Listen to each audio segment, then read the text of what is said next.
Татарская народная сказка «Обманщик и мост».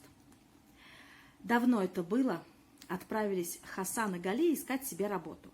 Долго они шли и дошли, наконец, до какого-то озера и сели на берегу отдохнуть. Начал Хасан рассказывать спутнику про жизнь свою, про то, что слыхал, про то, что видал. Я, друг Гали, в молодости, когда жил в Крыму, видывал такие удивительные дела, что не поверишь. Вон, видишь, гора стоит. Так в Крыму арбузы больше этой горы вырастают. Мы собирались несколько сот человек, а съесть такой арбуз не могли. Знаешь, там иногда по целому месяцу сотни человек один арбуз едят. Гали выслушал Хасана и говорит: «Я верю тебе. Наверное, конечно, росли. Почему не быть таким огромным арбузом? Я сам, друг Хасан, видывал чудеса еще удивительнее твоих. Вот мы с тобой идем в город работу искать.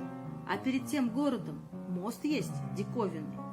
Под мостом вода плохая течет, но чудо не в том, а в том, что ни один обманщик через мост пройти не может. Где обманщик ступит на мост, там мост и проваливается, а обманщик в воду летит. И знаешь, потом мост сам по себе срастается, опять целым становится. Разве это не удивительно, что мост, как живой человек, себя ведет?» Так поговорили и отправились два друга снова в путь. Прошли уже порядком.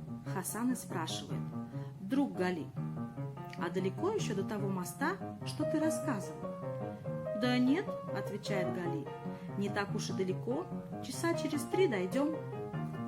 Еще прошли сколько-то. Хасан опять спрашивает: «Друг Гали, а нельзя в город пройти другой дорогой, минуя тот мост?» Гали ему: «Нет в тот город другой дороги, только через мост». Хасан: «Я, друг Гали, немножко ошибся, когда рассказывал тебе про арбуз. Он немного меньше был, чем я говорил». Гали ему: «Ну, насколько меньше он был, ты мне около моста можешь сказать?» А Хасан в ответ: «Нет уж, друг Гали, я тебе сейчас расскажу, ведь тот арбуз намного меньше был, чем я говорил. Он был величиной такой же, как ты привык видеть в наших краях, ничуть не больше». Улыбнулся Гали. «Да ведь и мост, про который я говорил, ничем не отличается от наших мостов. Обыкновенный мост, как все».